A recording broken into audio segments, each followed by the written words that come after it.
what is the aspect or what is the part about Holy Prophet ﷺ that we should be concentrating on and thinking about to be when we're in this way, not what other people are looking at and concentrating at? What? What are people in tariqats? What has that got to do with Wahhabi Imam? That they're also making a mawlid, right? They're going to talk about Holy Prophet. Probably they'll talk about we have to love Holy Prophet. He was very gentle. He was very nice. Those kinds of things usually these days, that's what they talk about Holy Prophet ﷺ.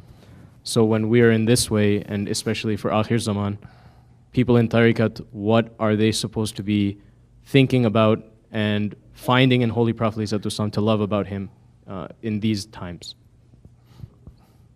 In these times? For Ahir Zaman. For all tariqats or for us? Our tariqat. For us, not for all tariqat.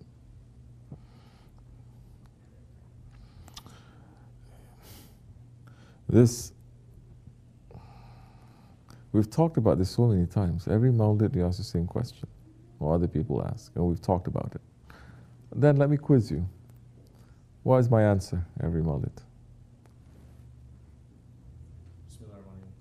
Where's the mic? Use the mic. Bismillahir-Rahmanir-Rahim. Holy Prophet ﷺ was... Turn it on. Is it on? Why is your voice suddenly turned to sexy voice? I don't understand. Okay. Why are you tapping it so much? Bismillahir-Rahmanir-Rahim.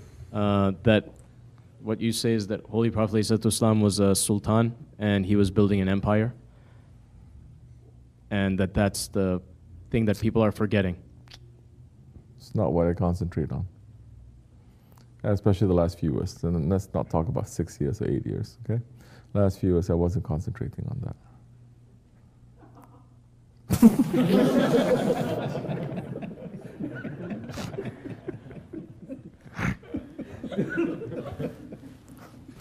First time ever. I didn't tell her to do it.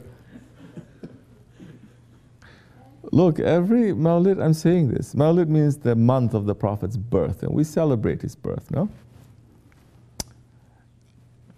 And I'm saying how the whole world is celebrating and how different we are in that celebration. I've said this all the time, especially in the past few years. So if you don't get it, then nobody gets it. You say. How we do it? Oh, suddenly he's like, excuse me? You're sitting right in front of me and you don't know what we're talking about? So you don't have the answer. Anybody sort of have the answer? You say. You're sitting there very quiet all these years, collecting all this. So I'm saying other people are celebrating in this way. We are not doing like that. We're doing it in a different way. What is that? No, that's not what we say.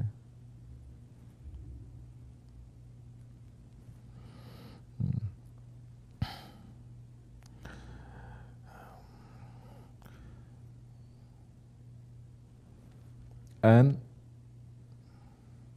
if he is concentrating on the ummah, then what are we supposed to do?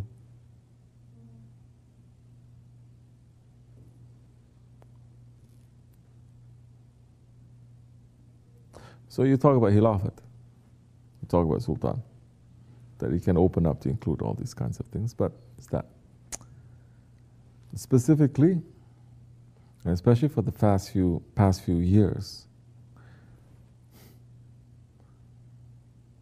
we look at why the Prophet was sent.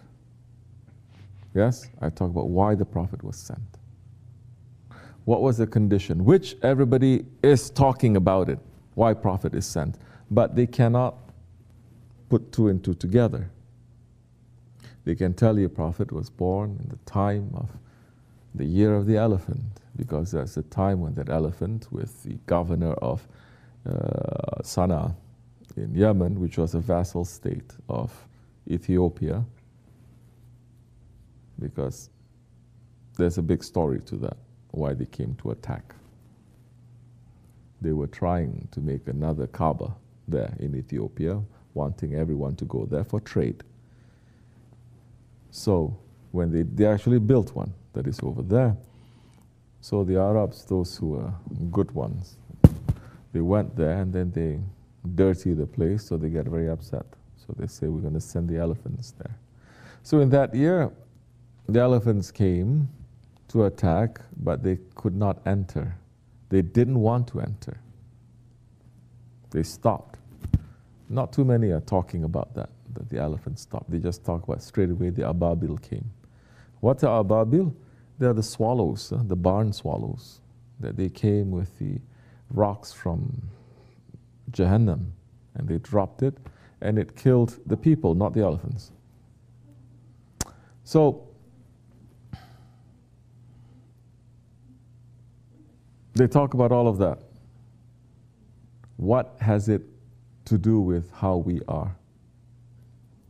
If we are going to remember the Prophet's birth, then we must know, number one, if the Prophet's birth came at this time for these conditions, then if we remember that, we must also remember those conditions. And then we have to ask ourselves, are those conditions similar to our conditions, or did we make it better? Because Prophet passed, now he's passed the baton to us, the responsibility to us. Are we making the world into a better place? So why, isn't this something I said every year? Why he was sent? He was sent to take away tyranny from this world. He was sent to take away darkness from this world. He was sent when there was so much cruelty that's happening between people. Leave aside whether they are remembering Allah or not remembering Allah. When he was sent in a time when his own people, they were first tasting the fruits of prosperity. Okay, they were getting rich, meaning. And they even forgot all of their traditions to take care of each other and to help each other. They forgot all of that. They become very rich, they become very arrogant, and they stop caring. They stop caring for the orphans, they stop caring for the widows, they stop caring for the poor.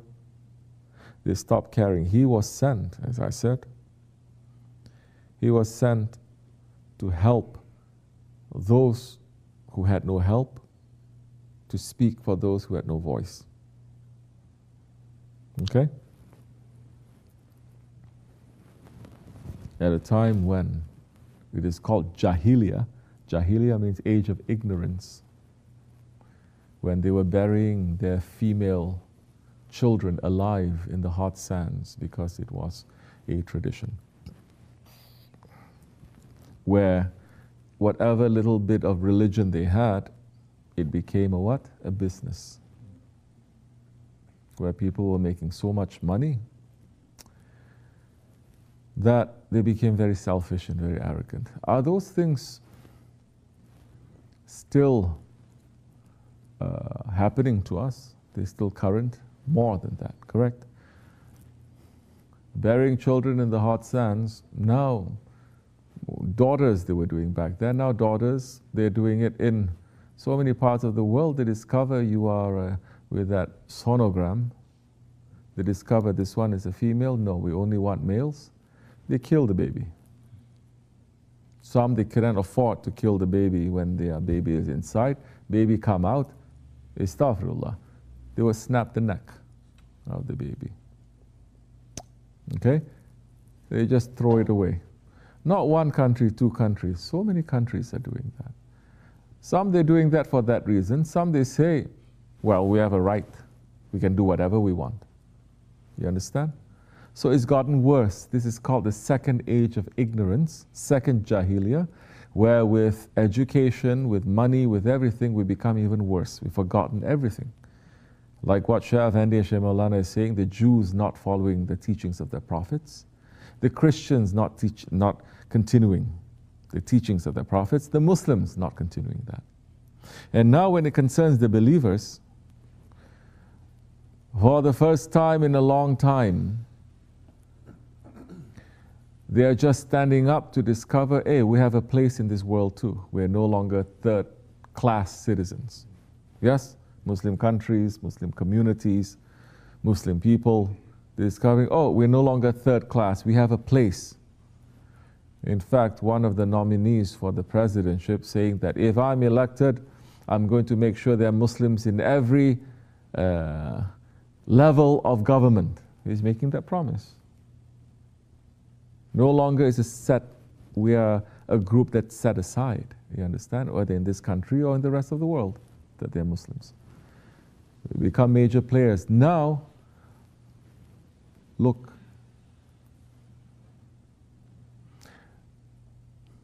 there are more wars fought in this world right now as we are speaking than has ever been. There's more slavery, modern day slavery that's happening. Real slavery. I'm not talking about intellectual slavery or this. I'm talking about people selling people to become slaves. You understand? More now than's been happening before. More cheating and lying and killing and tyranny that's happening more now. So now if you're going to celebrate the birth of the Prophet ﷺ, as a Christians, they're celebrating the birth. They say now Prince of Peace is coming. What peace? Now peace is everywhere in the world. What? Maybe at that time when he came, he's trying to control that. Prophet ﷺ came and he tried to put Allah's law there. But no longer. They are not responsible that it is a job. It is now our responsibility. So now if people are going to gather and just talk about the Prophet ﷺ and sing naats and kawalis and get very excited and everything, but they're not understanding and they cannot move and they cannot even say and they can't even think that there are millions of Muslims in this world that are suffering and dying, and they're not raising their hands in remembrance of that Prophet's birthday to say, Ya Rabbi, please send us some help, then all of that is fake. And the responsibility of the Muslim is not just to pray for Muslims. The Prophet did not come for Muslims, you understand? The Prophet came for the whole world. When we say the ummat means the people, the nation of the Prophet. It's not just Muslims. The nation of the Prophet includes every single man, woman, and child, Jewish, Muslim, Christian, Hindu, religion, no religion, from that time, 1400 years, until the day of judgment. All belong to his nation. So now,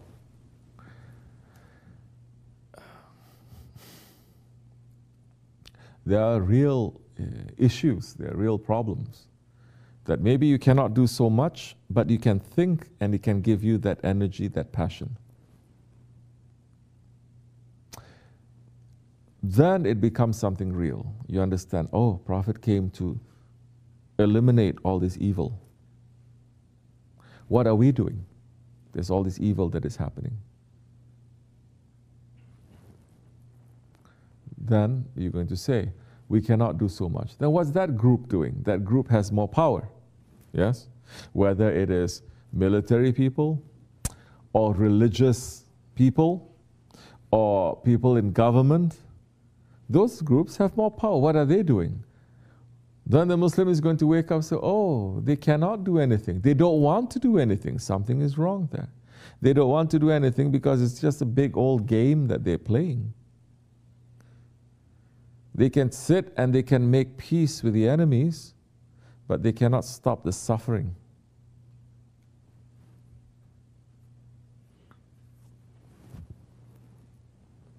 So now what kind of mawlid, what kind of birthday of the Prophet are you going to have? One that's going to make you to become drunk and not care?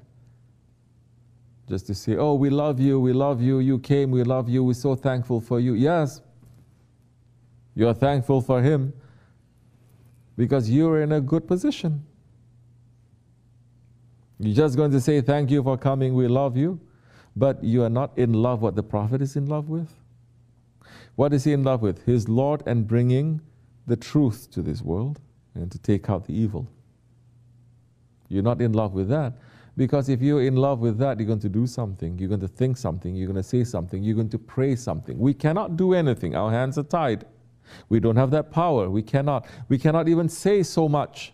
At least in your heart you have to have. But the focus of the Mawlid has become just drunkenness again. To get a high of saying, I love. Then after that, when you leave, it's gone. You're not even doing anything. You don't know what your neighbor is doing. You don't know what your children are doing. You're not supporting any real community. And when there is one, you say, okay, everybody, do as you like. To follow one person? No, no, no, no, no. That's a cult. Didn't they say about the Holy Prophet too? He's there to, always they say he's there to fool the young people. So, yes, we must increase our salawat. Yes, we must know about our Prophet's history, when he came, what are the things that surrounding it. But one more step than that, we must know that he was not only sent as a prophet. Yes, he's sent as a sultan as well. And he ruled as one that the world has never seen a sultan like that before and will never see it like that again. And he became the role model for every Muslim leader that comes from that time until Judgment Day. Yes or no?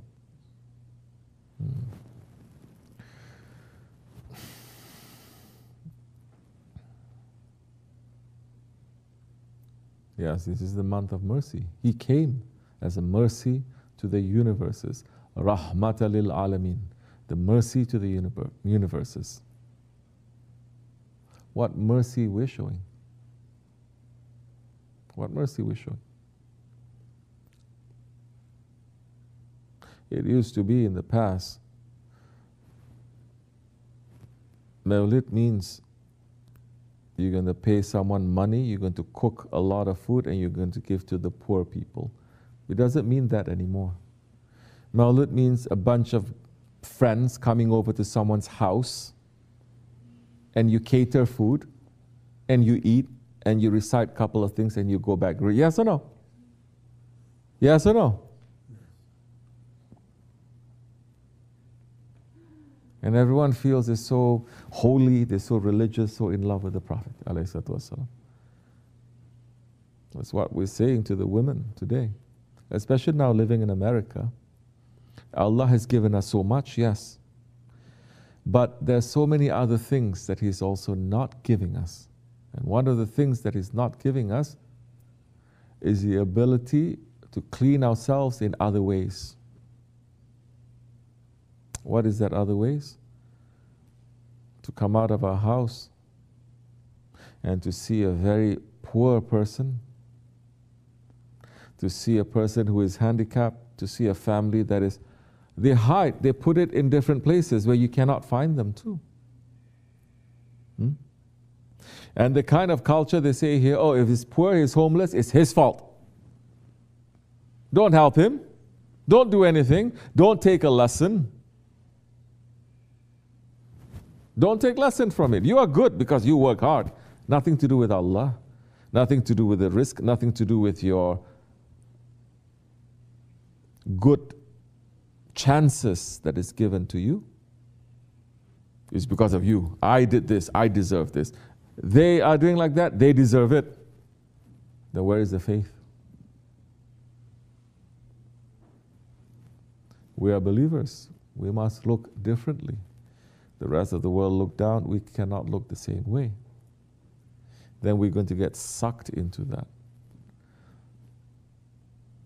So, old days, that's what they used to do. They used to cook and they used to give poor people to eat. And they say to the poor, not only give to poor people, they say, please pray for us. Who is doing that? Everyone was doing that. Everyone was doing that. Even the sultans, they were doing that. The sultan's mother, that's one of the specialties. Today's people, they have charity clubs. They sit down, they sing. No, the sultan's mother will go there to cook and to give to the poor people. They will open up the palace for the poor people to come to give and say, please pray for us. Because Prophet came for these people. They didn't come for the rich people. And the powerful people, He didn't come for them. In fact, He's saying to them, you better wake up because you are very close to the fire. These people, they are not. And you're treating them like this. Every prophet came and everyone that's surrounding them, they are the poor people. That was one of the signs when the Prophet ﷺ, his signs that the king of the Greeks, no, Heraclius, that he asked Abu Sufyan, and he said, who are his followers? And Abu Sufyan says, the rejects of society, the orphans, the poor people, those who have no protection, those who are being abused, those are his followers. They find comfort in him. And he says, yes, that's one of the signs of prophethood.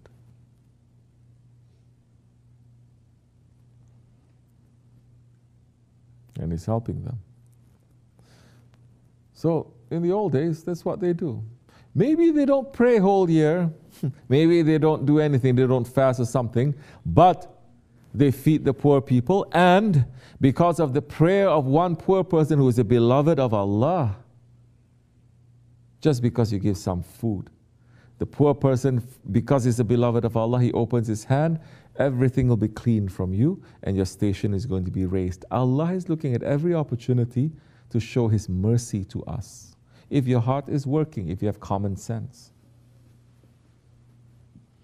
And those people who pray, they say, we cannot guarantee our prayers too.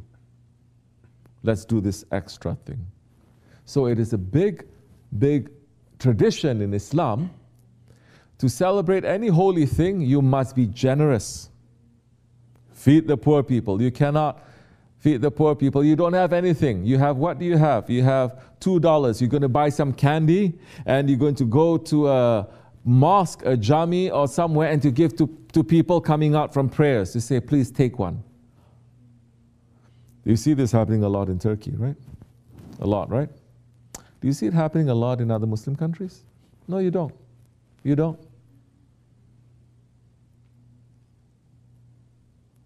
So people lost the spirit of Islam. People have lost the spirit of Mawlid. These people, they go to Umrah every month. They go to Hajj every year. They may even go to ziyarats. But when it comes to common things like that, if they're not helping people like that, where is the generosity? Where is the faith? So Allah, Prophet ﷺ is saying what? Allah loves the generous unbeliever more than a believer who is stingy. Stinginess and faith cannot come together. It cannot be together.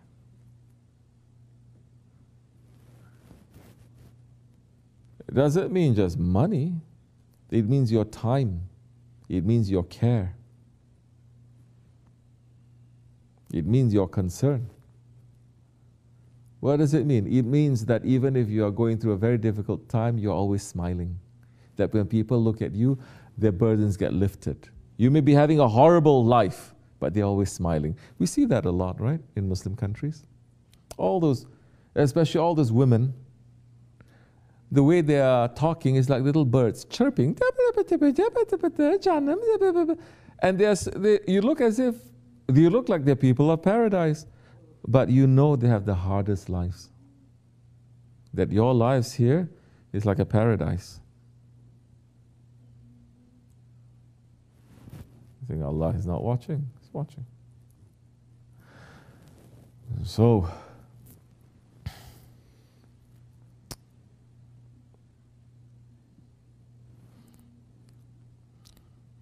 we must bring that spirit back a little bit. To celebrate it with the lights, to celebrate it with reading of poetry, to celebrate with zikr. All these things is just icing. Icing on the cake. What was the cake? The cake was Khilafat. The cake was social justice. The cake was taking away tyrants. The cake was taking care of people. And because all of that is sunnat, no? Because the Prophet came for that. If you're celebrating the Prophet, you have to continue that. So they were doing all of that. And for the icing, then you have these mawlids, lighting candles, they call it kandil, no? Doing all these things. Okay. Now, you take away the cake, all you have is the icing. What the heck is that? If you just eat icing, what happens? What happens if you eat icing? Oh, you don't know because you like icing. You say it's good. If you just eat, you get sick. Yes or no? There is no content that is there. Not that I'm saying cake is content, but you know what I'm trying to say. Huh? So now the icing, oh, we have to do zikr, we have to do this and that, but the whole mission of the Prophet is missing from your lives, from your understanding, from your consciousness. Then what do you understand from Islam? It doesn't go past your throat then. This is what it is. Sure, you can sit and say, oh, Prophet brought this, brought that, but what are you doing? Nothing. Especially Muslims in situations when they have money. They become very insular. And once you have money, you think, I deserve everything better. Once you have money, you also say, I don't deserve anyone to criticize me. Yes? I have money. I'm giving. Why anyone is going to say what I'm doing is wrong? First step. First step towards becoming a shaitan. I have power. Why anyone is going to say I'm wrong? I'm the one who's going to tell people they are wrong and right. And before you know it, your guide is going to be shaitan. It's not Rahman, it's not the prophets, it's not the awliya Allah. It's not someone who's going to tell you, this action will make you sick, this action is going to make you healthy. You don't trust that anymore. Because you say, I'm the one who should know. May Allah save us from that kind of behavior. May Allah save us from getting drunk. May Allah make our hearts to become softer and to understand and to feel what those ones who are being oppressed, that they are feeling only a little bit, so that we have a face to present to our Lord on Judgment Day when He asks you, I gave you everything, you did nothing. At least we can say, but we felt for them, Ya Rabbi. Our hands are tied. So don't get drunk in these days. May Allah forgive me, inshallah. And where your hand can reach to help some people here and there, reach. It's not that difficult, to help. That's why to have money, to be rich, is a very relative term. But here in America, whatever it is that you are, you're way better than people anywhere in the country and anywhere in the world, no? It is a blessing in the Ahir Zaman, Prophet is saying. For the believer to have money in the end of days, it is a blessing. In the beginning, it is not so much. Okay? But in the end, because you cannot do so many things properly, but you can do so many things with that. Ya Allah, forgive me, inshallah. May Allah bless you and raise the station of our Shaykh. And may we reach to the month properly. May we end the month properly. May Allah make us to live our lives with sincerity. May we live in Islam and to die as Muslims. Al-Fatiha. Amen. Assalamu alaikum.